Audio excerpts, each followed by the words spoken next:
चलो तो आज हम लोग इसका चौथा पार्ट करने वाले हैं। जो हमारा पहला इकोनॉमिक्स का चैप्टर था अर्थव्यवस्था एवं इसके विकास का इतिहास, इसके चौथे भाग को हम लोग आज पढ़ने वाले हैं। का बढ़िया से पढ़ रहे हैं।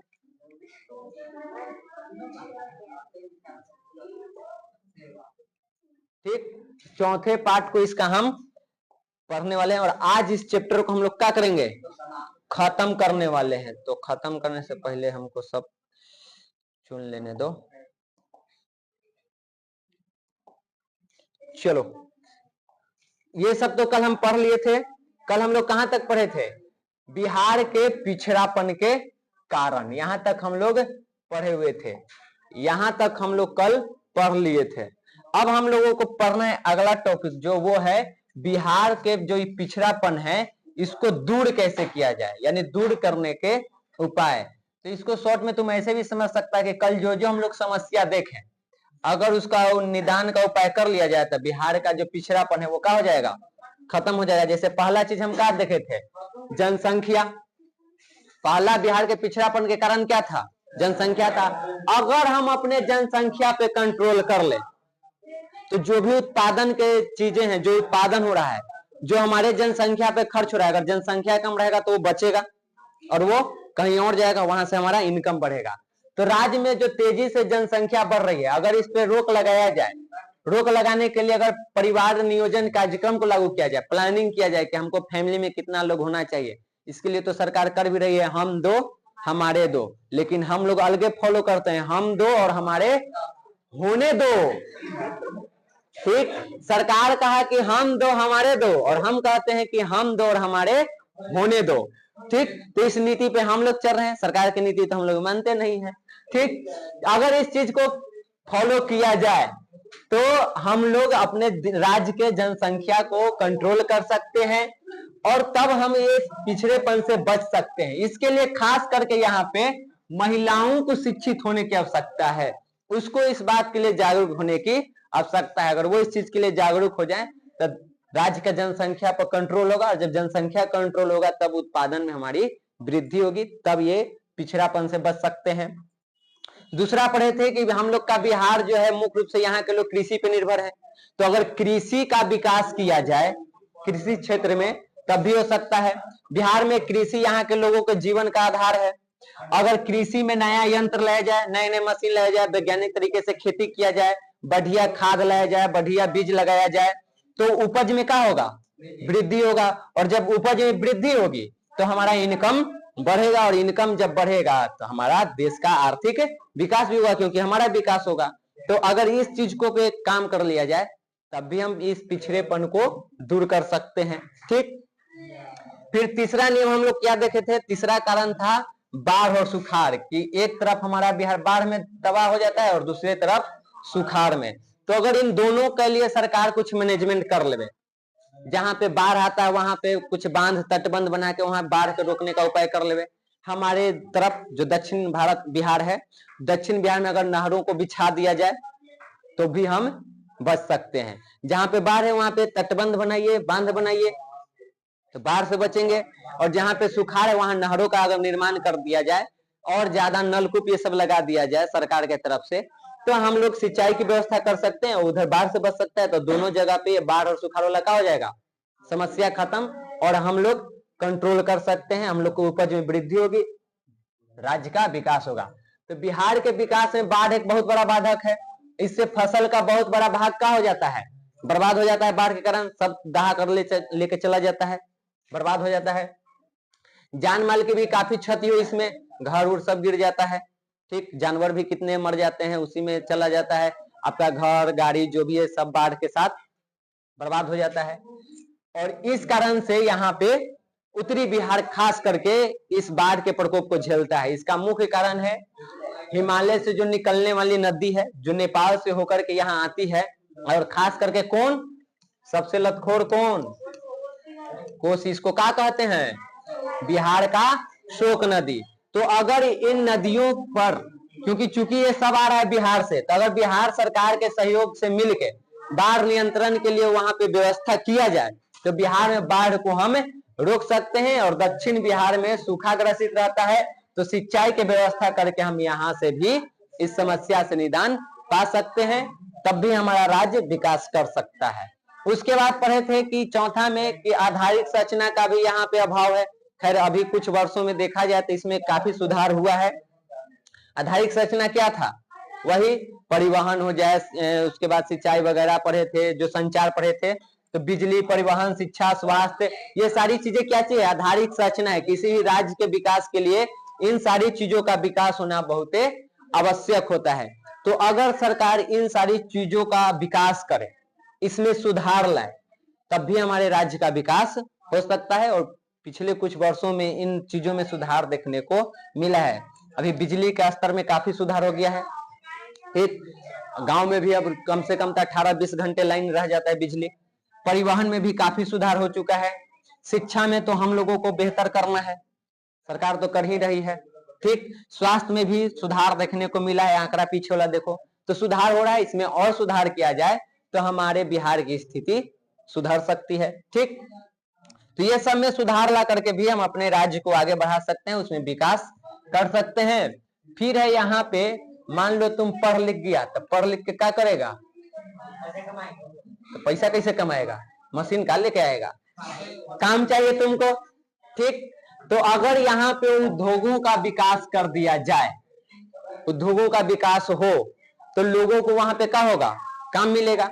पहले उद्योग यहाँ पर था, ठीक, पहले यहाँ उद्योग था, लेकिन ये घटना घट गया तुमको 15 नवंबर 2000 ईस्वी को। इस दिन झारखंड बिहार से अलग हो गया, और जो भी खनिज और उद्योग था वो सब कहाँ चला गया? झारखंड में। और तब से बिहार उद्योगों के मामले में ये कहो कि नगण्य हो गया है, न के बराबर है। तो अगर फिर से, जापान में उद्योग नहीं है, जापान संसाधन में नगण्य है, जो भी प्राकृतिक जैसे खनिज वगैरह जो चाहिए उसमें नगण्य है, उद्योग तो वहां ये है। ठीक, तो उसके तरह हमारे यहाँ उद्योगों के मामले में हम पीछे हो गए। ऐसे में अगर सरकार उद्योगपतियों से, जो भी बिजनेसमैन है उससे, उसके साथ मिले, अपने देश में फैक्ट्री लगाने का उसको मौका दे, कुछ सुविधा दे उद्योग लगाने का, तो वो लोग यहाँ लगाएंगे। और जब यहाँ पे लगाएंगे तो वो पूंजी अपना लगाएंगे। उनको काम करने के लिए लोग चाहिए, तो वो लोग कहाँ से आएंगे? यहीं से। तो जब वो आएंगे तो यहाँ काम करेंगे, तो उनका विकास होगा, राज्य को भी इनकम होगा, और हमारे भी जीवन स्तर में सुधार होगा, तो राज्य का विकास हो जाएगा। और जब एक चीज का विकास होता है ना, तो कुछ लोग को उससे डायरेक्टली विकास होता है और कुछ लोग को उनसे इनडायरेक्टली होता है। जैसे देखो, एक एग्जांपल समझ लो, वहां से फिर हमेशा समझते रहना।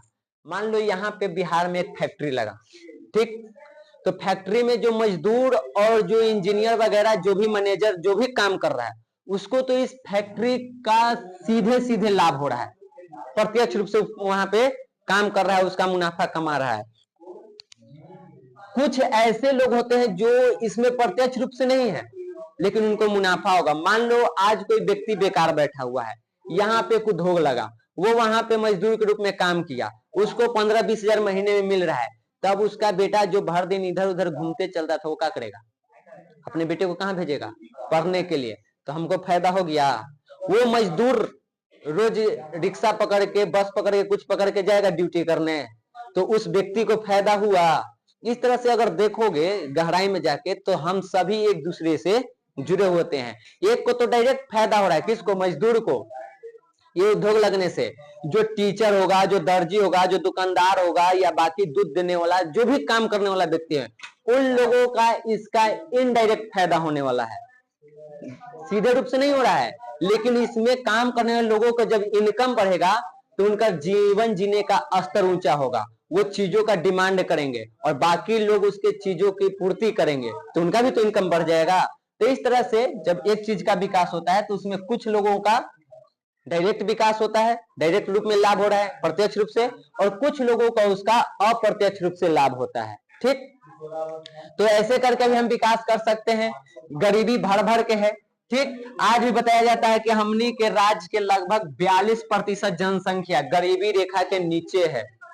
बीपीएल कार्ड बनता है ना, राशन वाला, नहीं देखी है, तू अमीर आदमी ना है। बीपीएल का मतलब होता है बिलो पॉवर्टी लाइन, गरीबी रेखा के नीचे, यानी एक रेखा तय किया गया है कि एक व्यक्ति अगर एक दिन में इतना इनकम करता है तो वो ठीक ठाक है, वो अपन जीवन यापन कर लेगा। जो उससे भी कम कमाता है वो गरीबी रेखा के नीचे एक काल्पनिक रेखा बनाया गया है, ठीक, कि इसके नीचे मान लो यहाँ रखा गया कि 500 रुपया पर डे इनकम होना चाहिए, तुमको 500 से कम हो रहा है तो तू कहाँ है, इसके नीचे। अब 500 से ऊपर वाला धीरे धीरे इससे ऊपर होते जाएगा। तो ये अभी भी हमारे देश में 100 राज्य में अभी भी 100 में से 42 लोग कैसे हैं, वो हैं जो इस रेखा के नीचे हैं। अब इसमें कोई यहाँ भी हो सकते हैं, कोई यहाँ भी, कोई यहाँ भी, कोई यहाँ भी। तो यहाँ वाला क्या हालत एकदम बदतर, यहाँ वाला कुछ ठीक, यहाँ ठीक, यहाँ से ठीक, यहाँ के लगभग ठीक है, कि रेखा तक पहुंचल है ना, थोड़ा सा हालत खराब है। इसमें भी होता है। फिर इसके ऊपर यहाँ पे है, इसका हाल वो होता है जो ना तो गरीब होता है ना तो अमीर होता है, एकदम यहीं पे है। यहाँ पे उसका तो बेहतर जीवन है, ठीक, लेकिन जो यहाँ पे है तो गरीबी रेखा के ऊपर में तो ये आ गया, लेकिन हालात इसका भी इसी वाला है, थोड़ा सा तो ऊपर है, ठीक। तो ये गरीबी रेखा बनाया गया है, तो बहुत सारे लोग इसके नीचे हैं। ऐसे में यदि उनके लिए रोजगार की व्यवस्था कर दी जाए, कुछ स्वरोजगार को बढ़ावा दिया जाए, उनको कुछ ट्रेनिंग प्रशिक्षण दिया जाए अलग अलग चीजों में, तो अपना खुद का रोजगार कर सकते हैं और अपना आय को बढ़ा सकते हैं, जिससे कि गरीबी हमारा क्या होगा, दूर होगा। इसके लिए कई सारे स्वयं सहायता समूह ये सब जो है चलते रहता है। गांव में महिलाओं का संगठन चल रहा है। फिर नरेगा वाला आएगा इसी चैप्टर में, नरेगा में जिसमें 100 दिन के काम मिलता है, खास करके उस टाइम पे जब मजदूरों को कृषि से बोला काम जब बंद हो जाता है, तो लगभग 3-4 महीने बंद रहता है, ठीक। तो जैसे गेहूं की कटाई होगा तो गेहूं के कटाई के बाद धान के रोपाई तक बीच में लगभग ना काम होता है मजदूरों का, तो वैसे टाइम पर नदी नहर के उड़ाही करने के लिए काम मिल जाता है 100 दिन के लिए। तो लगभग उतना दिन काम नहीं मिलता है, तो वहां काम करके कीजिए। तो ऐसे कुछ सरकार द्वारा काम भी किया जा रहा है। तो इस तरह के कामों को अगर किया जाए तो अब हम गरीबी को दूर कर सकते हैं, इनकम को बढ़ा सकते हैं। शांति व्यवस्था के बहुत आवश्यकता है। अगर यहाँ का शासन प्रशासन बढ़िया रहे, बिहार को वैसे भी बदनाम किया गया कि यहाँ शांति के माहौल है, ठोक देंगे कट्टा कपार में, आइए ना हमारा बिहार में, ठीक। तो इस तरह के हमारे राज्य का तो पहले बना दिया गया है, एक चित्रण किया गया कि बाहरी लोग जब भी अदर स्टेट के जो लोग सोचते हैं उनके मन में ये आता है कि बिहार मतलब कट्टा बंदूक गोली यही सब। ऐसा बात नहीं है, वो एक ऊपर का चीज दिखा दिया गया है। हो सकता है 2-4 वैसे लोग हुए जिनके वजह से हमारा बिहार बदनाम हुआ है। तो ऐसा माना जाता है कि हमारे यहाँ शांति का माहौल नहीं है। अगर ये माहौल हम तैयार करें, मान लो सरकार किसी को बुलाए उद्योगपति को कि यहाँ पे आइए उद्योग लगाइए, और आप गए कहें कि पहले 10 लाख हमरा दे, कौची के तो यहाँ लगावे के ना तो उड़ा देबू, तो कहां से कोई उद्योगपति आएगा, कहां से विकास होगा, ठीक। तो शांति व्यवस्था की जरूरत है। अगर चूंकि हम अपने जीवन में तो ना देखें, लेकिन अगर हमारे जीवन से पहले था तो इस चीज में सुधार करने की आवश्यकता है, ठीक। शांति व्यवस्था लाने की आवश्यकता है। अगर इस चीज को हम लाएं तब हम जाकर के यहाँ व्यापारियों को विश्वास जीत सकते हैं। वो लोग यहाँ पे अपना पैसा इन्वेस्ट करेंगे, लगाएंगे, यहाँ फैक्ट्री का निर्माण करेंगे, तब हम लोगों को क्या मिलेगा, रोजगार मिलेगा, तब जाकर के हमारे राज्य का आर्थिक विकास हो सकता है। तो शांति व्यवस्था की बहुत आवश्यकता है। खैर अभी शांति व्यवस्था है, थोड़ा सा बदनाम किया गया है ना। होता है कि परिवार में 1-2 लोग ऐसा हो जाता है ना घटिया रहा कि जेकरा पर वजह से पूरा खानदान बदनाम हो जाता है, ठीक। उसी प्रकार से सब कोई थोड़े खराब होता है, एक आध दूगो है। जो भी उद्योगपति है भैया लोग आओ, कोई दिक्कत ना, आओ फैक्ट्री लगाओ, हमने के काम दा ना। तो हमने खुद ऑनलाइन में बोल रहे हैं कि भैया लोग आप लोग आइए, कोई दिक्कत नहीं है, कोई थूक के कपार में छेदा नहीं करता है, आप आइएगा तब ना। डायलॉग है फिल्मों में, सीरियलों में देखेगा ना। साउथ फिल्म देखो, कहां से गुंडा बुलाया है, बिहार से। जैसे लग रहा है कि बिहार गुंडा के खदान है, बिहार मतलब गुंडा के खदान। ये भूला जाता है कि यह बिहार में चंद्रगुप्त आर्यभट्ट कल पढ़ रहे थे ना, और चाणक्य कौन कौन हुए हैं, ठीक। यहीं पे राजेंद्र प्रसाद, जयप्रकाश नारायण जैसे लोग हुए हैं, भिखारी ठाकुर हुए हैं, कई सारे महान महान हस्ती हुए यहीं पे, ठीक। और इस बिहार को आजकल गुंडों का खदान बनाया गया। इसमें कहीं ना कहीं हम लोग का भी योगदान है। हम लोग भी के वो ईटाग्राम मिल ही गया है, भौकाल बना के रखते हैं, फालतू के है कुछ ना, घरे बिना तेल के तकारी छन छन कर रहा है। अब बाहरे नवाबी कर रहा है कि ठोक दो ये कर दो, कोई बोलती रे, हद हाल है। लोग देखेगा तो का सीखेगा कि बात तो लगता है कि सही है, अरे हवा है कुछ नहीं है। धाबिन सांप को देखा है, खाली फन उठा के इसी से करता है, दम ओकरा में कुछ नहीं है। हम लोग का हालात वही है, धाबिन सांप जैसन, इसी से खाली कर रहा है और कुछ नहीं है। ठीक, तो इन सब चीजों में सुधार करे तो हो सकता है। ओकरा बाद हमने के शासन प्रशासन के का करना है। ये लोग बहुत ही ईमानदार आदमी है, बहुत सब पगला कहीं के, सब जितना ईमानदारी से काम करता है तो। अभी तू यहाँ चल रहा सरमेरा पर दीने दीने, ट्रक ट्रैक्टर वाला अगर बालू लेके जा रहा है, देखो कितना ईमानदारी से प्रशासन वहां पे गार्डिंग करता है। देखा है गार्डिंग करते हुए का कला होता है चलते चलते। ऐसे देखो, इधर से एक ट्रक ऐसे जा रही है, उधर से प्रशासन आ रही है। हाय भाई।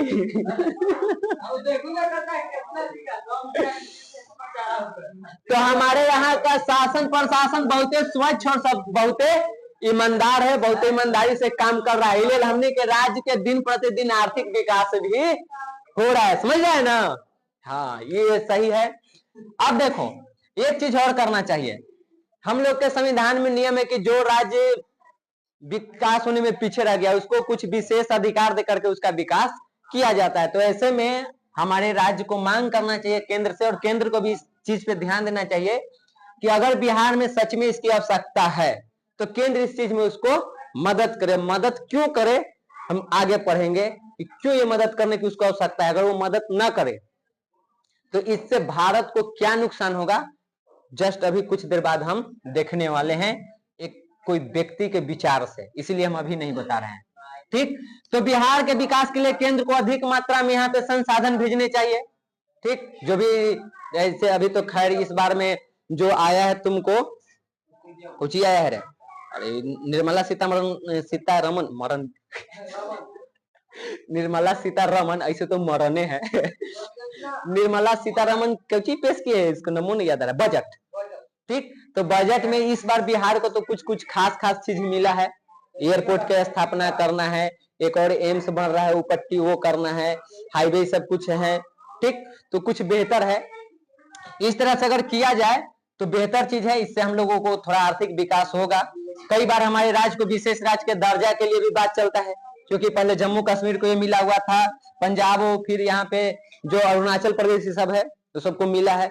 विशेष राज्य के दर्जा का मतलब होता है कि केंद्र सरकार कोई भी चीज लेकर आएगा तो सबसे पहले कोशिश करेगा कि उस राज्य में इसको हम स्थापित करें, क्योंकि वो पीछे रह चुका है। तो उसको विशेष अधिकार देकर के उसको क्या किया जा रहा है, समानता में लाया जा रहा है। तो है तो ठीक, और नहीं तो हम भी बेहतर कर लेंगे। बिहार के विकास किस पे डिपेंड है, ये विशेष राज्य के दर्जा पे नहीं डिपेंड है, वो हम पे डिपेंड है।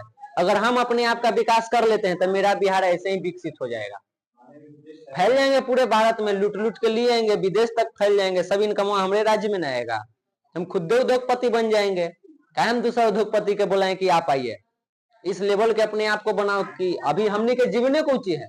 अभी तो जिंदगी जीना शुरू कर रहे हैं, कुछ भी कर सकते हैं अभी की उम्र में, थोड़े ना 60 साल के हो गए हैं कि उम्र खत्म हो गया है। हम खुद उद्योगपति बन जाएंगे, खुद 4 गो फैक्ट्री लगा देंगे, क्या दिक्कत है। ओकरा बाद हमारे देखे देखिए और 4 गो लगा देगा, हो जाएगा, अपने दम पड़ेंगे। मदद किया केंद्र सरकार, लगाया उद्योगपति तो ठीक, ना लगाया तो हम खुद लगा लेंगे। और उसे भी हमने के देश के तो प्रशासन ईमानदार है, ये है, लगाने में तो कोई रोक करेगा नहीं, सीधे लगा लेंगे। ठीक, तो ये सब करके हम लोग यहाँ पे अपने बिहार को विकसित कर सकते हैं। ये सब था तुमको उपाय। ठीक, देखो हमनी के देश के आर्थिक विकास में बिहार के विकास के क्या भूमिका है, क्यों केंद्र सरकार को बिहार का मदद करना चाहिए। तो समझो, बिहार अगर देखो तो क्षेत्रफल से और जनसंख्या से दोनों में एक बहुत बड़ा राज्य है। क्षेत्रफल के दृष्टि से यह 12वें राज्य पर आता है, 12वां स्थान है इसका। ठीक, बहुत बड़ा राज्य है, 28 में ये 12वां नंबर पर है। और जनसंख्या में तो कैवा स्थान पर है, ये ऑब्जेक्टिव में तुमको आता है कि जनसंख्या में बिहार कैवे स्थान पर है, 3रा स्थान पर। ठीक, इस बात को एक व्यक्ति समझे जो हमारे मिसाइल मैन है, भूतपूर्व राष्ट्रपति, एक ऐसा व्यक्ति जिनका आज तक हम किसी के मुंह से नहीं सुने कि उनका नाम बिना सम्मान के कोई लिया हो, क्योंकि इनका ना तो कोई जाति था ना तो कोई धर्म था, इनका बस एक ही चीज था, भारत। ठीक, इसलिए इनको सब कोई मानता है। वो कौन थे? Doctor APJ Abdul Kalam. अब्दुल कुछ न मन मुंह लगे करने गया अब्दुल, अरे हम ही भुला गए, जैनालुबुद्दीन था, ये अब्दुल था, जो है थोड़ा भुला रहे हैं, अभी याद ना रहा है। तो ये एपीजे अब्दुल कलाम जो है, इन्होंने बिहार के बारे में एक बात कहे थे। बात का था एकदम वीवीआई है, ये तुमको ऑब्जेक्टिव में आता है। बिहार के विकास के बिना भारत का विकास संभव नहीं है। और यहीं पे एक और व्यक्ति का मिलेगा, इन दोनों से समझो कि बिहार के क्यों जो थे, कुजनेट। कुजनेट ने एक बात कही थी कि गरीबी जो है ना वो कैंसर रोग की तरह है। जिस तरह शरीर के एक छोटे से भाग में कैंसर पूरे शरीर को विषाक्त कर देता है, बर्बाद कर देता है, उस व्यक्ति की मृत्यु हो जाती है, उसी प्रकार अगर गरीबी आपके देश के किसी एक छोटे से भी क्षेत्र में है तो कैंसर के रोग की तरह है, वो आपको देश को बर्बाद कर देगा। और बिहार के महत्व देखो क्या है, क्षेत्रफल में बड़ा, जनसंख्या में तीसरा, और इतना बड़ा राज्य अगर आपको ये कैंसर की बीमारी से पीड़ित है तो ये भारत के लिए खतरा है। अगर ये गरीबी ऐसे ही रहा तो एक दिन इससे भारत को नुकसान होने वाला है, भले सरकार इसको समझे या न समझे, क्योंकि कुजनेट कोई बेवकूफ आदमी तो थे नहीं, बहुत बड़े अर्थशास्त्री थे। और जब वो बोल रहे हैं कि गरीबी कैंसर रोग की तरह होता है, एक शरीर को जैसे कैंसर बर्बाद करता है वैसे ही गरीबी देश को बर्बाद कर देता है, तो ये तो झूठ ना बोल रहे हैं। ये मिसाइल मैन, ये व्यक्ति बेवकूफ तो नहीं है जो अमेरिका को बेवकूफ बना के मिसाइल बना सकते हैं, वो व्यक्ति बेवकूफ तो नहीं हो सकते हैं। ठीक, और जब वो व्यक्ति कह रहे हैं कि बिहार के विकास के बिना भारत का विकास संभव नहीं है, तो सरकार को तो इस पे सोचना चाहिए। ठीक, बिहार के ही नहीं, भारत के जो 28 राज्य, उसमें से अगर कोई भी एक राज्य या जो भी केंद्र शासित प्रदेश अगर कोई एक भी पीछे रहता है तो वो हमारे लिए नुकसानदेह है। 28 राज्य और 8 केंद्र शासित प्रदेश जब एक साथ आगे बढ़ेगा ना, तब भारत का विकास होगा। हम अपने परिवार में 5 जन हैं, उसमें से 3 विकास कर जाए, 2 नहीं करेंगे, तो क्या मेरे परिवार का विकास हो गया? परिवार कहाँ है मेरा? पीछे। एक व्यक्ति विकास कर चुका है भले, लेकिन मेरा परिवार कहाँ रह जाएगा? पीछे। परिवार का विकास तबे जब सब कोई करे परिवार में, समाज का विकास तबे जब समाज के प्रत्येक व्यक्ति का विकास हो, और देश का विकास तब जब देश के प्रत्येक राज्य, प्रत्येक क्षेत्र का जब विकास होगा, तब देश का विकास होगा। क्योंकि जब विकास नापा जाएगा तो उसमें बिहार को भी गिना जाएगा कि बिहार कहाँ है, और अगर आपका बिहार पीछे है तो भारत कभी भी विकसित देश में तो नहीं आ सकता है। डेटा उसको कहां से बना के देगा जो पीछे है। तो बिहार का विकास करना बहुत जरूरी है, क्योंकि हर तरह से इंपॉर्टेंट है। क्षेत्रफल से देखो, जनसंख्या से देखो, संसाधन से देखो, हर चीज में इंपॉर्टेंट है। तो इसका विकास करना भी बहुत ही जरूरी है। ये 2 बात याद रखना कि ये बात कौन कहा, बिहार के विकास के बिना भारत का विकास, एपीजे अब्दुल कलाम। ठीक, और उसके बाद यहाँ पे नमवे नहीं कर याद आ रहा है, बार बार हमें ध्यान चल जाएगा नमवा पर। अब्दुल फकीर है, कौची है हो? अरे भुला जा रहे हैं हमको याद है, अभी याद नहीं आ रहा है। अब्दुल फकीर जैनुलाब्दीन अब्दुल कलाम आजाद, ऐसी नाम है। अब्दुल फकीर जैनुलाब्दीन अब्दुल कलाम आजाद। ठीक, ये इनका नाम है, इन्होंने ये बात कही है, बात याद रखना। और गरीबी कैंसर रोग की तरह ये कौन कहे हैं? कुजनेट कहे हैं। तो ये 2 चीज यहां से तुमको एग्जाम के लिए इंपॉर्टेंट, और बाकी तुमको भविष्य के लिए इंपॉर्टेंट। आगे देखो, आज बिहार की स्थिति देखो, बिहार के जो जनसंख्या है वर्तमान में, यहां से देखो तो मानव संसाधन न केवल वर्तमान के प्रौद्योगिकी क्षेत्र में, बल्कि यहाँ के कम पढ़े लिखे मजदूर दूसरे राज्यों में जाकर के भी वहां विकास करवा रहे हैं।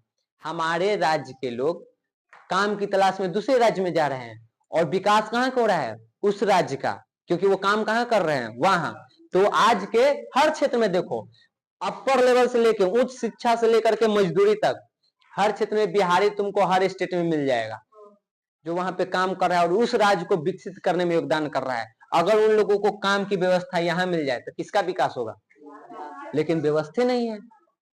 ठीक, तो ये चीज है, बना रहे हैं। सूचना प्रौद्योगिकी में भी देखो, या पंजाब में कृषि का जो विकास होता है, यहाँ से बहुत सारे लोग जाते हैं जो पंजाब में जाके वहां पे खेत में काम करते हैं कृषक मजदूर के रूप में।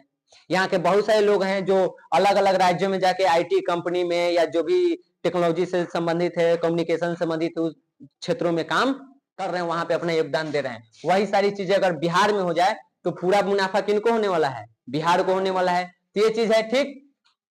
आज के टाइम पे देखो तो आर्थिक विकास के प्रत्येक क्षेत्र में तुमको बिहारी मिल जाएगा। कोई भी राज्य में चले जाओ और कोई भी क्षेत्र में चले जाओ, प्राथमिक द्वितीयक तृतीयक जहां जाना है तुमको बिहारी वहां जरूर एक न एक मिल जाएगा, ठीक। तो ये कर रहा है। यहाँ के प्राकृतिक संसाधन तथा कर्मठ मानव संसाधन के योगदान से बिहार की कृषि और कृषि जनित उद्योग का भी विकास, राज्य के विकास किया जा सकता है। एकरा में अगर विकास कर दें कृषि जनित उद्योग, कई सारे ऐसे भी तो उद्योग होते हैं जो कृषि पे चलते हैं। अभी आगे हम देखेंगे कृषि जनित उद्योग किसको कहते हैं। तो अगर इसको विकसित किया जाए तो यहाँ पे तो पहले से ही कृषि है, तो वैसे भी हम लोग यहाँ पे बिहार का विकास कर सकते हैं। पिछले कुछ वर्षों में कुछ स्थिति में सुधार हुआ है, थोड़ा हम लोग विकसित हुए हैं। और ये भी कहा जाता है कि एक समय ऐसा आने वाला है समय के साथ जब बिहार भी विकसित होगा। बस ओकरा में अगर देश और बिहार एक दूसरे का कंधा से कंधा मिला करके चले तो बिहार थोड़ा और जल्दी विकसित हो सकता है, हम विकास कर सकते हैं, हमें क्षमता है, हमारे डीएनए में है वो। खाली हम लोग हनुमान जी जैसा सब बानर से ना शक्ति भूलायल हैं, समझ गए? वो तो हमनी के खून में है, हमनी के तो मिट्टी में है। चंद्रगुप्त मौर्य, अशोक, चाणक्य, या बुद्ध, या महावीर, गांधी, सब हमनी के खूने में है, खाली उसको हम पहचान नहीं रहे हैं। जिस दिन पहचान गए तो फिर से मगध से पूरा प्रशासन चलेगा। एक वक्त ऐसा था जब मगध से पूरे भारत पे शासन चलाया जाता था। यही पटना के पाटलिपुत्र राजधानी था, पटना का ही नाम पहले पाटलिपुत्र था। आज समय थोड़ा खराब है। भागवत गीता में भगवान कहे कि सुख और दुख दोनों आता है, चक्र में बैठे हुए हैं। तो बिहार एक टाइम अपने उत्कर्ष पे था, अभी दुखों से गुजर रहा है। कुछ दिन बाद ये दुख खत्म होने वाला है, फिर से सुख आने वाला है। बस वो डिपेंड करता है हम लोग पर कि हम लोग कैसन है। अगर हम लोग बेहतर हुए तो बिहार भी बेहतर बनेगा। बिहार जब बेहतर बनेगा तो हमारा देश भी बेहतर बनेगा। तो पहले अपना बिहार को, सबसे पहले खुद को बेहतर बनाओ, फिर अपने परिवार को बनाओ, फिर अपने गांव समाज को बनाओ, फिर अपने राज्य को बनाओ, फिर अपने देश को बनाओ, फिर दुनिया को बनाओ, और फिर एक बाद तुम बन जाओ, ठीक। तो इन सब चीजों को, हाँ तो मरने तो है ही है, लेकिन मरो ऐसे कि मरला के बाद जिंदा रहो, ठीक ना। हमारे दादा परदादा सब मर गए, कोई चिंता है, कोई जानता है? गांवों के लोग है, नाम है। गांधी जी का मरला कितना दिन हो गया, लेकिन पूरा दुनिया जान रहा है। तो मर के भी वो व्यक्ति क्या है? जिंदा है। चाणक्य चंद्रगुप्त कितना ईसापुर में है, 2000 साल पहले, 2500 साल पहले, और आज भी हम उसका नाम ले रहे हैं उसके कर्मों के वजह से। मरता तो सब कोई, लेकिन तू ऐसा मर के भी तू जिंदा रहो, ठीक। ऐसा ना मरो ना कि 10वां के दिन कुत्ता खा के आके चल जाए, बस उतने भर। जीवन में एक ऐसा लक्ष्य बनाओ जिससे कि तुम्हारे देश का नाम हो, विकास हो, समाज के लिए कुछ अच्छा करो। और क्या करना है? अपना जीवन में तो खाली बेहतर करो ईमानदारी पूर्वक, समझ गए? तो ये चीज है। अब कुछ आदर वर्ड में देखो, मूलभूत आवश्यकता क्या होता है? लड़का बाबू बानर से ना, इधर देखो, 5 मिनट आउ दे 5 से 10 मिनट। देखो, मूलभूत आवश्यकता किसी भी देश में रहने वाले लोगों के लिए 5 चीज सबसे पहले इंपॉर्टेंट होता है। रोटी, कपड़ा, मकान, शिक्षा, स्वास्थ्य। ये 5 मूलभूत आवश्यकताएं। अगर ये 5 चीज आपके पास नहीं है तो आपका जीवन एक जानवर से भी बदतर है। हाँ, क्या अलग है? तो रोटी, कपड़ा, मकान तो जानवरों के चाहे, तू जानवर है। रोटी कपड़ा मिल गया, मकान मिल गया, स्वास्थ्य अच्छे नहीं है तो तू काहे का आदमी है? पढ़ा ले खटिया कर रही है। स्वास्थ्य भी जरूरत है, अस्वस्थ है, बुद्धि है, ये नहीं है तो काहे कहे तू? तो शिक्षा भी आवश्यकता है। तो ये हमारे मूलभूत आवश्यकताएं हैं, ठीक ना, जो हर व्यक्ति को महत्व। यहाँ पे इसकी आवश्यकता फिर शुरू हो गया, तूने नौटंकी केकर क्लास चल रहा है ना, दिख रहा है तूने के लगो अपन बाद में पिनअप टिनअप सिनअप जो करना होगा करना है। यहाँ देखो, बताओ मूलभूत आवश्यकता क्या होता है? कौची? अब भात दम तो ना खाएब रोटी है, मतलब भोजन चाहिए, कपड़ा चाहिए, मकान चाहिए, शिक्षा, स्वास्थ्य, ये सब हमारी क्या है, मूलभूत। अब ऑब्जेक्टिव में डाल रहे हैं कि इनमें से कौन मूलभूत आवश्यकता नहीं है, तक गिनवा ट्रेगन के बैग पैक कर रहा है, एकदम शांति बना कर रख, 5 मिनट बर्बाद कर रहा है तुम्हें। देखो, तो ये सब न्यूनतम आवश्यकता है जो एक व्यक्ति को चाहिए ही चाहिए। कोई भी व्यक्ति सबसे पहले भोजन मांगेगा, जब भोजन मिल गया तब कपड़ा, जब कपड़ा मिल गया तो शरीर ढांकने के लिए मकान, उसके बाद आता है तुमको शिक्षा और स्वास्थ्य, ये सारी चीजें तुमको चाहिए। लेकिन जिस प्रकार से हमनी के देश की जनसंख्या बढ़ रहा है, अति कर रहे हैं हम एकदम, ये सारी आवश्यकताओं को पूर्ति कराने में सरकार को बहुत बड़ा यहाँ पे एक बाधा बन रहा है। ये जनसंख्या पूर्ति नहीं करा पड़ा रहा है। जब से हमने आजाद हुए लगातार कार्यक्रम योजना पे योजना बना के किया जा रहा है कि कैसे खत्म कर दे, हमने क्रिया खले की तरह खत्म न कर देंगे। देखो कहां पहुंचे, आजादी के टाइम हमने 30-35 करोड़ के बीच थे, अभी 140 करोड़ हो गए। बाप रे बाप, जनसंख्या विस्फोट, ऐसे जनसंख्या बढ़ावल जा है, सब कम है हमने से, नंबर 1 पर चीन को भी पीछे छोड़ दिया। ठीक, तो अगर हम ये सब चीजों का अगर सुधार करें जनसंख्या इस सब पर, और लगातार अगर इन मूलभूत आवश्यकताओं को पूर्ति करने का प्रयास किया जाए तो हम लोग इसमें कमी कर सकते हैं, गरीबी ये सब चीज में। ठीक, सरकार इसके लिए कई सारे कार्यक्रम ला रहा है, जिसे नरेगा देखो, जवाहरलाल रोजगार योजना देखो, इसे कई सारी योजनाएं हैं जिसको ला करके सरकार यहाँ पे लोगों को रोजगार देने का काम कर रहा है, उनको ये सब आवश्यकताओं को पूर्ति करने का प्रयास कर रहा है। फ्री में राशन दे रहा है ताकि कम से कम लोगों को 2 वक्त की रोटी मिले। जो गरीब बच्चे हैं सरकारी स्कूल में पढ़ने जा रहे हैं उनके लिए भोजन की व्यवस्था कर दे रहा है, कपड़ा की व्यवस्था कर दे रहा है, ताकि जो एक गार्जियन है, जो उनके माता पिता हैं, उनके ऊपर इन सब चीजों का प्रेशर न रहे और बच्चा स्वतंत्र रूप से पढ़ाई कर सके। तो इसके लिए सरकार द्वारा कई सारे यहाँ पे योजनाएं भी चलाई जा रही है। ठीक, अब आगे देखो, कुछ पॉइंट है, ये अंतिम है तुमको। अब देखो, कृषि जनित उद्योग अभी हम बताए थे, पूछ दे कृषि जनित उद्योग किसे कहते हैं, तो बोलना ऐसा उद्योग जो कृषि उत्पादन पर आश्रित होता है या जिसके उत्पादन कृषि क्षेत्र से कच्चा माल आता है, उसे हम कृषि जनित उद्योग कहते हैं। जैसे आम से अचार लगाना है तो आम कहाँ आएगा, कृषि क्षेत्र में। ठीक, तुमको मैदा चाहिए, सूजी चाहिए, सब उद्योग जो है कहाँ से आएगा, जो गन्ना से हम लोग को मीठा चीनी बनता है, तो अब मशीन में हिल के जाकर देखिए कैसे बनता है, गेहूं से बनता है। इधर देखो, टमाटर का सॉस खाया है, टमाटर कृषि क्षेत्र में है यहाँ, तो सॉस का एक अपना उद्योग है, कंपनी है, तो उसको ये पूर्ति कहाँ से होगा, जो कच्चा सामान चाहिए कृषि उद्योग से। तो ऐसे उद्योगों को हम कृषि जनित उद्योग कहते हैं। गन्ना का जो उद्योग है, चीनी का जो उद्योग है, वो कृषि जनित उद्योग है। अगर गन्ना का उत्पादन नहीं करे किसान तो चीनी उद्योग बंद हो जाएगा। तो वैसे उद्योग को हम लोग कृषि जनित उद्योग कहते हैं। एक गरीबी रेखा भी हम बताए थे कि एक काल्पनिक रेखा बनाया गया है, जेका में कैलोरी मापदंड पर आधारित होता है। जो गांव के लोग हैं उनको प्रत्येक दिन इतना कैलोरी ऊर्जा की आवश्यकता होती है, क्योंकि ये लोग काम ज्यादा भार वाला करते हैं। ठीक, तो इनको ज्यादा होता है। और शहर के क्षेत्रों में लोगों को प्रतिदिन 2100 कैलोरी ऊर्जा की आवश्यकता होती है। अगर उतना आपको भोजन मिल रहा है, उतना पूर्ति कर रहे हैं, तो आप गरीबी रेखा से लगभग ऊपर है और ठीक ठाक में है। ठीक, ये किया गया। यहाँ से 2 सवाल बनता है, ग्रामीण क्षेत्रों में कितने कैलोरी ऊर्जा की आवश्यकता होती है और शहरी क्षेत्रों में 21। यहाँ से ऑब्जेक्टिव बनता है। ठीक है, इसी को बताएं गरीबी रेखा को संक्षेप में क्या कहते हैं, BPL, below poverty line. NREGA देखो, ये सरकार द्वारा एक रोजगार देने का योजना लाया गया है, जिसके तहत लोगों को कम से कम 100 दिनों का रोजगार देने का काम किया जाता है। इसमें मजदूरी भी निर्धारित रहता है। इसको अगर पूरा नाम देखो नरेगा का तो होता है national rural employment guarantee act. तो तुमको इस चैप्टर में इतना ही था आज के लिए, इतना ही। कल इसका ऑब्जेक्टिव क्वेश्चन किया जाएगा, उसके बाद कुछ दिन बाद उसका टेस्ट होगा।